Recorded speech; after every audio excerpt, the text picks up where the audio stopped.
Hello friends, welcome back to my channel. I am Dr. Pragya. First wishing a healthy, happy, beautiful, precious day and life to all of you. आज का ये जो short video है ये time के ऊपर है। मैं टाइम के ऊपर पहले 3-4 बार बोल चुकी हूँ। ये उसी धारा में, उसी क्रम में आगे की तरफ की गति है। टाइम जो है अनादि है, अनंत है, अकाल है, ना कोई छू सकता है, देख सकता है, बोल सकता है, पकड़ सकता है। अभी है, अभी नहीं है, अभी छूट गया हाथ से, ऐसा ही है। बोलते बोलते अभी ये टाइम पास्ट बन गया, 2 सेकंड पहले ये फ्यूचर में था। तो समय को समझने का जो आसान बेस्ट तरीका है वो है कि टाइम इज एट नाउ, यही समझ जाना, टाइम इज एट प्रेजेंट। तो अभी का डे बाय डे का जो भी वर्तमान टाइम है उसको हम जिस हिसाब से अवेयरनेस के साथ how we will evolve our self, it will make our future, it will make our कर्म। बाकी कर्म की गति तो बहुत तरह से होता है, वो तो इंसान की समझ के बाहर है। ना किसी ने पूर्व जन्म देखा है, ना पर जन्म देखा है, बस आभास होता है कि उसी हिसाब से कोई कुछ कला लेके पैदा होता है, कोई संगीतज्ञ बन के आता है, कोई कुछ लोग अच्छे लग जाते हैं, कनेक्टेड फील होते हैं, कुछ लोगों को देख के बिल्कुल भी अच्छा नहीं लगता। तो ये बस हम समझते हैं। बाकी कर्म की गति तो जन्म जन्म का होता है। अभी का जो समय उसको हम कैसे क्राफ्ट करते हैं उससे हमारा फ्यूचर बनता है। पेरेंटिंग भी वैसा है, हम अपने बच्चों को कितना क्वालिटी टाइम देते हैं, कितना हमारा जो नेचर के साथ कनेक्शन फंडामेंटल लेवल पे समझा पाते हैं, उस हिसाब से उनका फ्यूचर क्राफ्ट होता है। एक स्टोरी है ना, एक जो क्रिमिनल, वो जब उसको फांसी की सज़ा होता है तो वो बोलता है कि मेरी आखिरी ख्वाहिश है मेरी माँ से मिलना। तो उसकी माँ जब आती है वो अपनी माँ के हाथ को काट लेता है और बोलता है कि अगर इन्हीं हाथों से मुझे बचपन में एक चाटा लगाई होती जब मैंने पहली बार चोरी किया था तो आज ये हालत ना होता। तो it is all about crafting the time. बाकी इंसान कोशिश है इंसान की, इसको कैलेंडर में बांधो, घड़ी में बांधो, कोशिश करो, छूट जाता है हाथ से। धारा है ये। मैं रुतचर्या और दिनचर्या की बात की थी पहले वीडियो में, जो 24 आवर में रिपीट होता है। सूरज का आना, फूल खिल जाना, हम अपने नित्य कर्म रिपीट करके करते हैं, उस हिसाब से दिन बनता है। उसी तरह से 365 दिन में जो रिपीट होता है सीजन का, तो ऋतु बनता है। और आयुर्वेद ने वरदान दिया है कि जीवेद शरद शतम, आप अच्छे से जियोगे, हेल्दी लाइफ जियोगे, प्रिजर्वेशन ऑफ लॉ, जो health and longevity of life के जो छोटे छोटे सूत्र को मानोगे तो 100 साल ज़्यादा से ज़्यादा अच्छा जियोगे। फिर भी काउंटेबल है, it self defines the limitation of life and inevitability of death, कि ओनली 100 ईयर है, जो कि अनंत काल की धारा के सामने कुछ नहीं है, बहुत कम है, बहुत छोटा है। शायद पृथ्वी के बहुत बड़े बड़े सीजन का हम एक पार्ट भी नहीं देख पाते, हम ना, हमारी इतनी लिमिटेशन है। तो ये तो समय की धारा है। ये तो हम अभी, ये एक तरह का टाइम जोन है, बहुत तरह का टाइम जोन है जीवन में, उसके ऊपर थोड़ा बात करेंगे। जैसे पृथ्वी पे अभी कौन सा टाइम चल रहा है हमें क्या पता, क्योंकि पृथ्वी एक ही ग्रह है विश्व ब्रह्मांड के हिसाब से। तो हम जब स्वर्ग नर्क बोलते हैं ना, कि हो सकता है हम ऑलरेडी नर्क में हो, इतना टेररिज्म है, इतना वायलेंस है, इतना गुस्सा इंसान के अंदर है, कितने अतीत में कितने रक्त की नदी वहा है, गर्ल चाइल्ड के ऊपर लेकर अभी भी कितना क्राइम है। अभी भी इंसान अपने आप को सेफ महसूस नहीं करता है ये सुंदर पृथ्वी में। तो ये क्या कम है समझने को कि हम नर्क में हैं। और आप अगर अपनी अंदर की जर्नी में पीस की सर्च में हो, कंपैशन आपके अंदर फूटता है, किसी का दुख देख के आपके आंखों में नमी आता है, तो आप स्वर्ग में हो। तो ये एक टाइम जोन है, स्वर्ग और नर्क की थट। और पृथ्वी कौन सी जोन में भी जा रहा है, क्योंकि हमें ना देखे हुए बहुत अलग ग्रह में भी जीव का सत्ता हो सकता है, और हो सकता है वो बहुत डेवलप्ड हो, क्योंकि सेंस ऑर्गन की लिमिटेशन है। हम बोलते हैं 11 सेंस ऑर्गन है, 5 कर्मेंद्रिय, 5 ज्ञानेंद्रिय, उभयेंद्रिय, मन, लेकिन इनके बहुत लिमिटेशन हमें यहीं पे दिखता है। हमारी जो स्मेल से ज़्यादा कुत्ता और जो है भेड़िया, उनके स्मेल, फॉक्स, उनके स्मेल ज़्यादा स्ट्रॉन्ग है।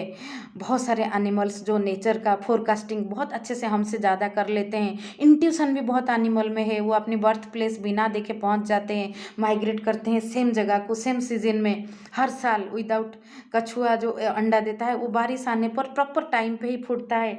तो ये हमें यहाँ पे दूसरे एनिमल के साथ कंपेयर करके दिखता है कि sense organ is not this much, it has limitation. तो हो सकता है और कोई इंसान भी होंगे जिनका टाइम जोन हमसे आगे है, और इसी पृथ्वी में आप देखो तो आपको टाइम जोन का भी समझेगा कि अमेज़न का जो घंस जंगल, उसमें जो आदिवासी रहते हैं वो अभी भी 500,000 साल पहले का लाइफ जी रहे हैं। सभ्यता की कोई नामो निशान नहीं है।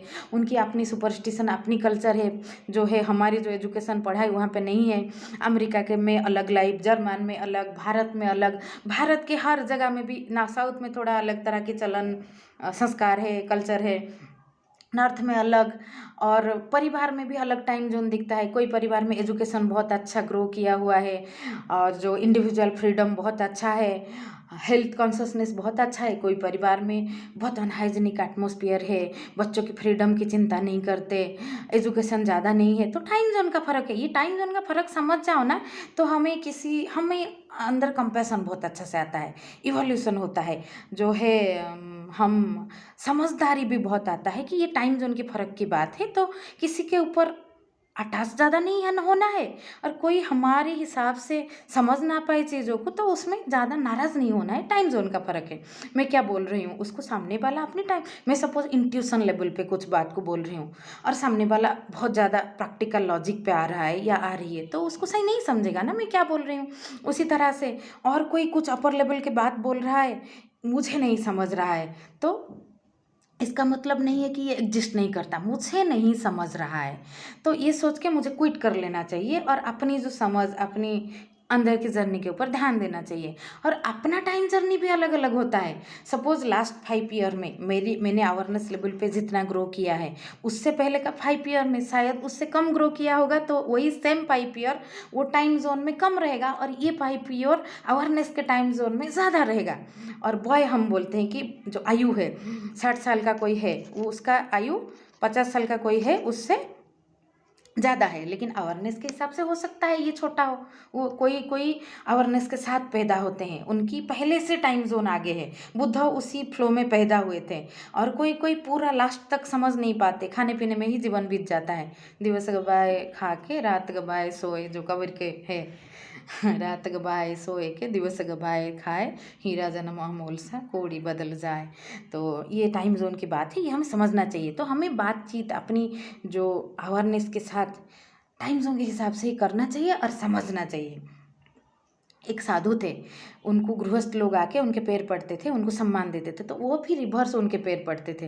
तो वो पूछते थे कि आप तो साधु हो, संत हो, इसलिए हम आपको सम्मान देते हैं, आप क्यों हमें उसी सम्मान देते हो? तो वो बोलते थे कि मुझे आपको देख के अपना अतीत याद आता है कि मैं कभी ऐसा था, मैं कभी इस फेज दे के, इस टाइम जोन दे के आया हूँ इस तरफ। तो जंगल भाग जाते हैं लोग, बुद्ध घर से निकल गए, क्यों?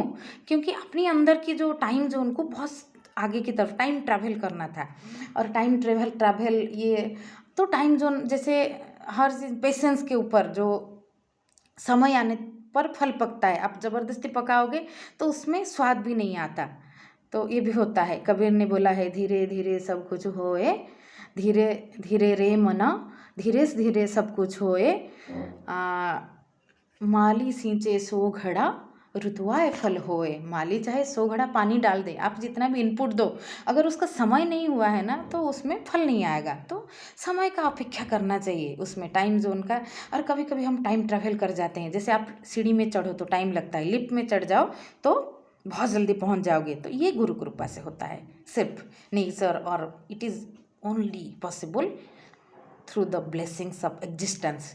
और एग्जिस्टेंस के थ्रू गुरु आते हैं जिनका टाइम जोन हमसे बहुत आगे है। लेकिन जैसे रामकृष्ण परमहंस ने छू लिया तो विवेकानंद ने कितने टाइम जोन क्रॉस कर लिया, जुक्तेश्वर गिरी ने हाथ पकड़ लिया तो परमहंस योगानंद ने कितने युग कंप्लीट कर लिए उसमें। तो हम भी, अब सदगुरु जो है उसके हाथ पकड़ के ऊपर चढ़ जाते हैं, कभी कभी समझ आ जाता है तुरंत। जो चीज़ 20 साल में नहीं समझा वो एक झलक में दिख जाता है कि यही है, तो वो सूर्योदय हो जाता है, अवेयरनेस खुल जाता है। तो ये time journey, time travel, time zone, किस जोन में आप बात कर रहे हो, किस जोन की बात है, ये बहुत इंपॉर्टेंट है। तो टाइम खाली एक ही तरह का नहीं होता है, बहुत तरह का है। आगे भी इसके ऊपर हम बहुत बातें करते जाएंगे। मैं सत्संग के ऊपर बोली थी ना, सत्संग जो है वो टाइम मशीन है।